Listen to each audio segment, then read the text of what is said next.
What? What? Play with your rope.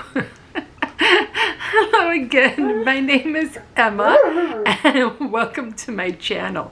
Yeah, my puppy's upset because my son just bought him a new toy and he wants to play.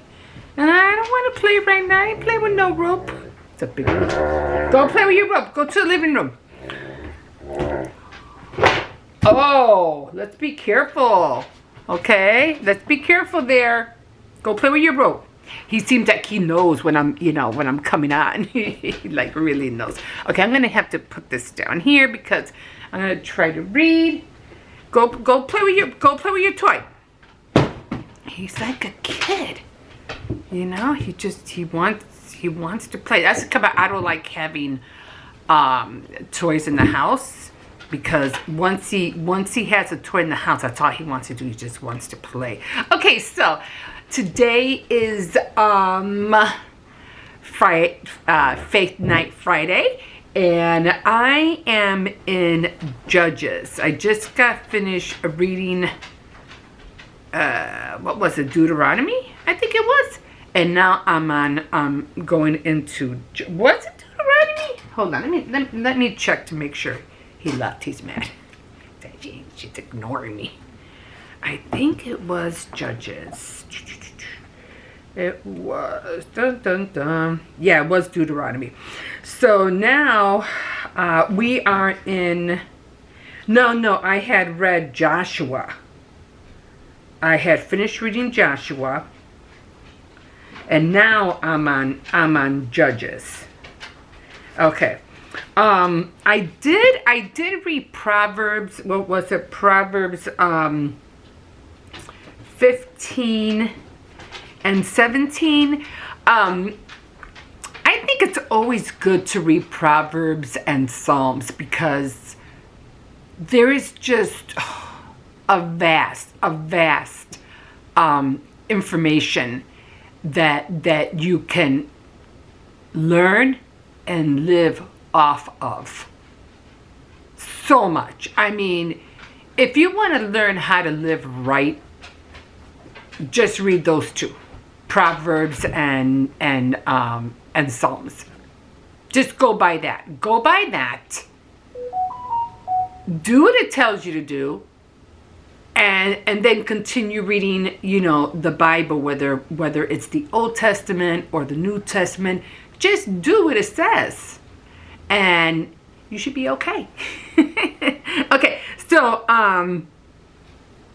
like in Joshua 1:8, which I don't have it memorized, but Joshua 1:8, and we all know it.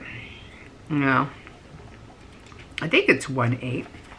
Should be 1:8. 1:8. Dun dun dun. Okay, well, I'll just start from Joshua 1:8, but I'll start at 7. Okay, so God commands Joshua okay, to conquer Canaan? Okay, so Joshua 1:7, just be determined, be confident, and make sure you obey the whole law that my servant Moses gave you. Do not neglect any part of it, and you will succeed wherever you go. Be sure that the book of the law is always read in worship. Study it day and night, and make sure that you obey everything written in it. Then you will be prosperous and successful. There it is. Just do what the book tells you to do. Straightforward, simple. And when you read Proverbs, it tells you the do's and don'ts. Do this, but don't do that. Do that, but don't do this. And there's just, like I said, so much. Okay, so I'm in Judges right now, and I'm just gonna read you like what do you call it? What the book of Judges, the introduction of the book is about, because most of it is based on this alone. So the introduction: the book of Judges is composed of stories from the lawless period of Israel's history between the invasion of Canaan and the establishment of the monarchy. These stories are about the exploits of national heroes called judges, most of them who were military leaders rather than judges, in the legal sense of the word. One of the better known of them is Samson, whose deeds are recorded in chapter 13 and 16. I'm not there yet, but we'll eventually get there. The great lesson of the book is that Israel's survival depended on loyalty to God, while this loyalty always led to disaster. But there was more than this even when the nation was disloyal to God and disaster came. God was always ready to save his people when they repented and turned to him again. So throughout the book of Judges, which I only read 1 to 3, already the Lord was already getting upset with Israel, because at one point they weren't able to drive out the tribes that they were living amongst, which they were supposed to do. But what ended up happening was that some of them ended up just, instead of them driving them out, they would just live among them, and Israel would just have these people work for them. But then it just so happened that later on, because they didn't do that, they ended up it kind of like went on a flip side, if you want to say. What ended up happening was that Israel started worshiping the tribes that were living among them. They started worshiping their gods, like the old people that had been with Joshua. That generation kept going. It kept honoring what the lessons of Joshua. But the generations after that, they kind of just forgot about who God was, and they just started worshiping other gods. So, and then on top of that, they were worshiping the gods from the tribes that were living with them. So they kind of just ignored everything that they learned and just worshiping other gods instead of God Almighty, the number one God of Israel. So, but because of that, what ended up happening was that Israel would constantly get in trouble. And that's when they were saying that every time they were disobedient, disaster would come upon them. But at the same time, God wouldn't let them totally be destroyed. He would send somebody to help them conquer whatever had to be dealt with. And he would always send somebody to help them out. So, in, I think it was Judges 2, the angel of the Lord at Bochim? I have to find out how to pronounce these words. The angel of the Lord went from Gilgal to Bochim and said to the Israelites, I took you out of Egypt and brought you to the land that I promised to your ancestors. I said, I will never break my covenant with you. You must not make any covenant with the people who live in this land. You must tear down their altars, but you have not done what I told you. You have done just the opposite. So I tell you now that I will drive out these people as you advance. They will be your enemies, and you will be trapped by the worship of their gods. And when the angel has said this, all the people of Israel began to cry. And that is why the place is called Bochim. There they offered sacrifices to the Lord. So, okay. So apparently, after the angel said that, they all, began to weep. Okay, so then it goes the death of Joshua, the whole generation. Okay, so after Joshua's death, he was buried in his own part of the land of Timnath Serah in the hill country of Ephraim's north of Mount Gash. The whole generation also died, and the next generation forgot the Lord and what he had done for Israel. So the older generation who had followed Joshua, who were like really following the letter of the word to the letter of the word, that those whole generations died. It was the ones after, like the new generations, that just like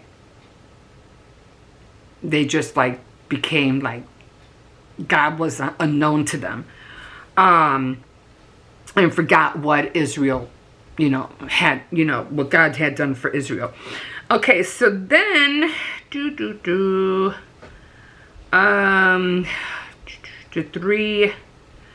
2:13, they stopped worshiping the Lord and served the Baals, which is like Satan, I guess, or the enemy, and the I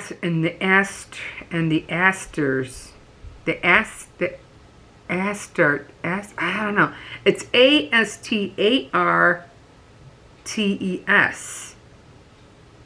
Astartes. And so the Lord became furious with Israel and led the raiders, attacked and robbed them. He let the enemies all around overpower them, and the Israelites could no longer protect themselves. And I don't know, but sometimes I feel like that's how we are. We step away from what we have been taught. Some people haven't been taught at all, and some people will eventually be taught. It's almost like the seed falling on the wayside. And but at one point or another, you do hear about the word, and sometimes we just forget about it, and we have no way to protect ourselves, because it's like leaving a door or a gate open, and your enemies are just going to come in and fly in because you didn't have sense enough to lock your door. Kind of. You didn't protect yourself. Kind of in that way. Okay, so then, but of course the Lord, there's many ways that the Lord protects you, physically, mentally, emotionally, all that. He protects you. He protects all of you. Okay, when you follow his word, of course.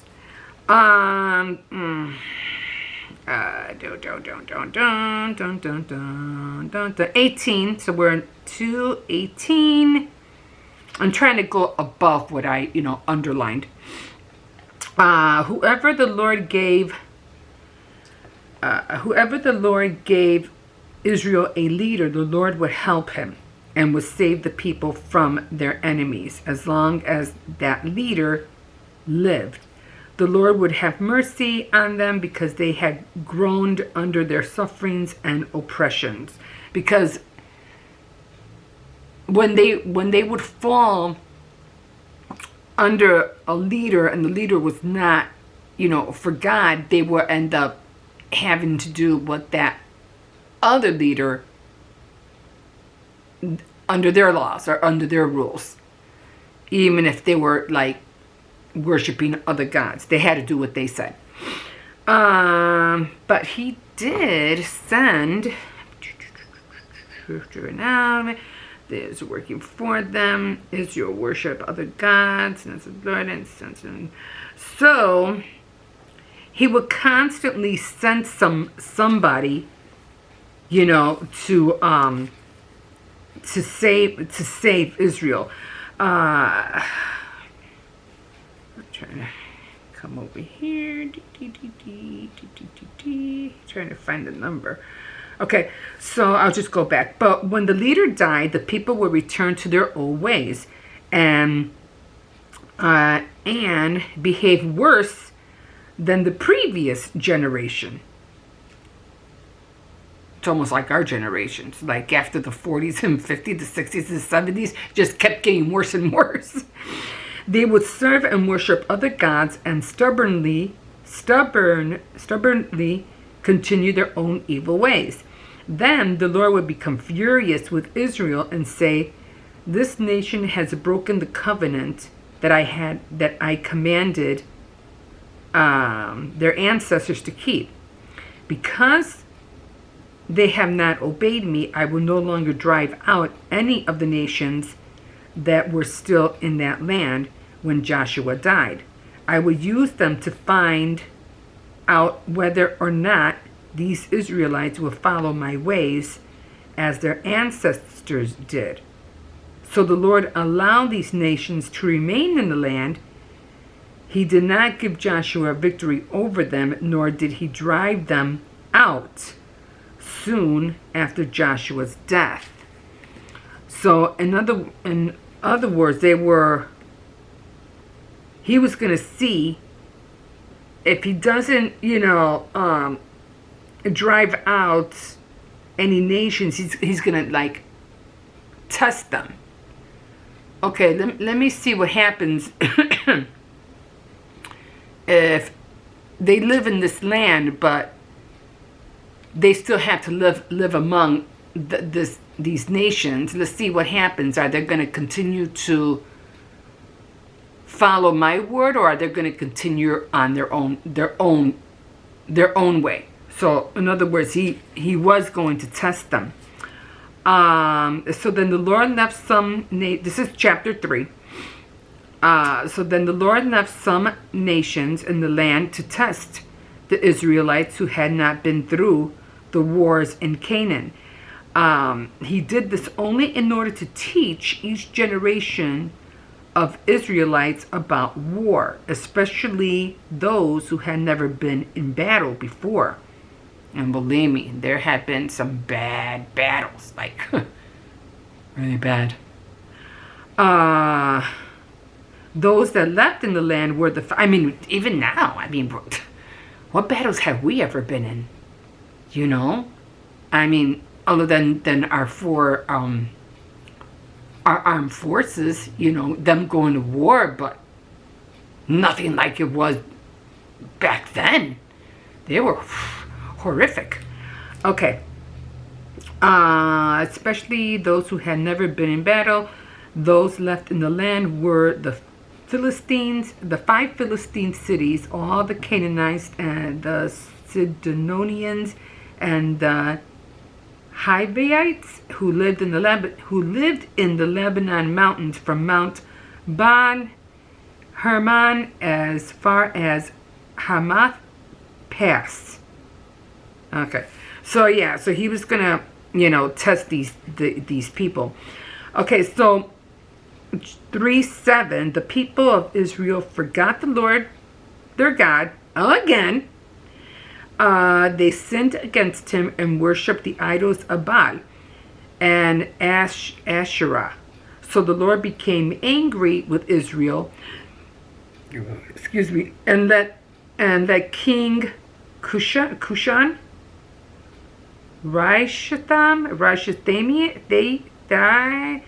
Rishathaim of Mesopotamia conquer them. They were subject to him for 8 years. So they were under his rule for 8 years. Then the Israelites cried out to the Lord, and he sent a man who fed them. This was Othniel, the son of Caleb's younger brother Kenaz. The Spirit of the Lord came upon him, and he became Israel's leader. Othniel went to war, and the Lord gave him victory over the king of Mesopotamia. And then there was peace in the land for 40 years. And then Othniel died. So, but that is something, because I'll keep going here. Because there was another time he did the same thing again. There was another time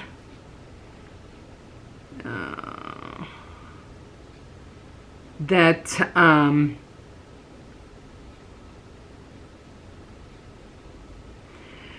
again the Israelites were disobedient. Another generation after Othniel died, then another leader was after Othniel, and then they forgot about the Lord and they started doing their own thing. So then again, then the Israelites cried out to the Lord. He sent a man to free them, and this man was named Ehud, a left-handed man who was the son of Jerah from the tribe of Benjamin. The people of Israel sent Ehud to the king Eglon of Moab with gifts for him. So this, I'm just going to read it. Ehud had made himself a double-edged sword, about 1.5 feet long. He had it fastened on his right side under his clothes. Then he took the gifts to Eglon, who was a very fat man. And what happened was that he kind of like, I don't know, maybe befriended him or something. But he ended up being alone with him, and he ended up like sticking the knife in his belly. With his left hand, Ehud took the sword from his right side and plunged it into the king's belly. The whole sword went in, handle and all, and the fat covered it up. And then, of course, he fell, of course, to the floor and everything, and he had escaped. But he was the one that the Lord sent, to get rid of that king. So the Moabites were to cross the Jordan. They did, and they did not allow a single man to cross. Wait a minute, wait. So let me go back. Ehud got away while they were waiting. He went past the carved stones and escaped to Sirah. When he arrived there in the hill country of Ephraim, he blew a trumpet to call all the men of Israel to battle. Then he led them down from the hills. He told them, "Follow me. The Lord has given me victory over your enemies, the Moabites." So they followed Ehud down